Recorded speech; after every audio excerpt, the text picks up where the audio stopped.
Hi everybody, I just wanted to do a quick video about PC DayZ Steam mods. Kind of, what are they? What do they do? Who makes them? How much do they get paid for making them? And how you can help. And also how these are integral to the survival of DayZ, especially on PC. Now, I'm talking about PC Steam mods here. Now, over on the console side, we have many talented people who are producing XML mods that we share via lots of different means, via Discord, via GitHub. But this is Steam PC mods we're talking about. So, when you're playing official servers on DayZ, they're vanilla. So basically, this is DayZ as the developers would want you to play it, I guess, is a good way of saying it. When you go on community servers, though, people can apply modifications to the game. And so, if you click on any server, any modded server, any server in the community tab, if you click on more details, they'll have all these different mods applied to them that take the vanilla DayZ and change it and make it different, make it easier, make it harder, make it more interesting, add things like different weapons, different clothes, helicopters, dogs, different maps, lots of different things. And if you go to Steam and go to the community workshop link and then search for DayZ, these are just some examples of the most popular modifications, most popular Steam mods over the last year. So we've got Dumpgrar's building fortifications. You probably know about that one already. Build everywhere. DayZ Dog down there, one of my favourite ones. The new Essica maps down there. There's a Jeep there. So really good stuff. There are literally thousands of mods.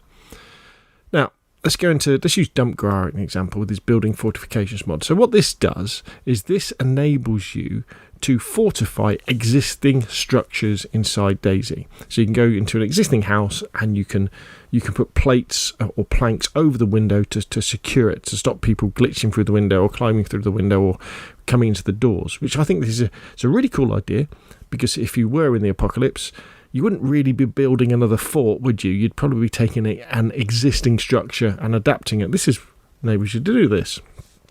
So this is done by a young man called Dumpgrar. He does it in his spare time. And all of these modifications you see here on Steam, they're all done for free. So they're all done out of the passion for DayZ and a desire to improve the game, to bring something to the game that isn't there. And these modifications often can be very complicated to do. They sometimes can take a lot of teamwork as well, with other people coming together. And they need to be updated whenever there's a new update for DayZ. Something might change and they need to be maintained. So a lot of work goes into them. But they're done for free. These are all volunteers. And yet, lots of these mods, really, these are the mods, these are the things that have kept DayZ going on PC since, well, I guess 2013 is when the game came out, and then I don't know when mods became available, a couple of years after that, but they've enabled other people to bring different maps, Namalsk, Essica, Takistan, Banov, all these, different places to explore, helicopters, all this sort of stuff, keeping people interested in the game. So they are integral and incredibly important.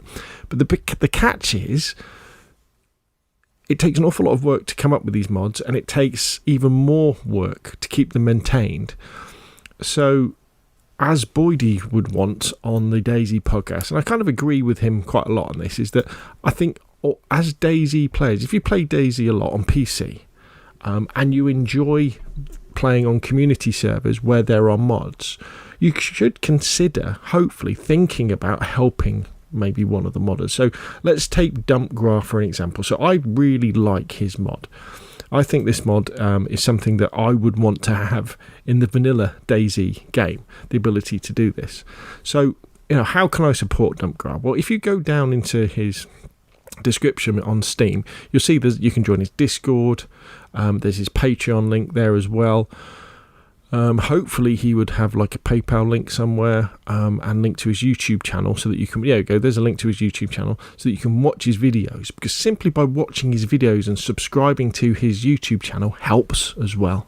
And if you want to really contribute directly, you can click on his Patreon, and then you could, chuck him like £1 a month. Now that might not seem like much, But when you're toiling away doing these mods and supporting them, it's not always the monetary value. It's the fact that someone is saying, hey, good work, thanks for that, here's a few bucks, keep it up.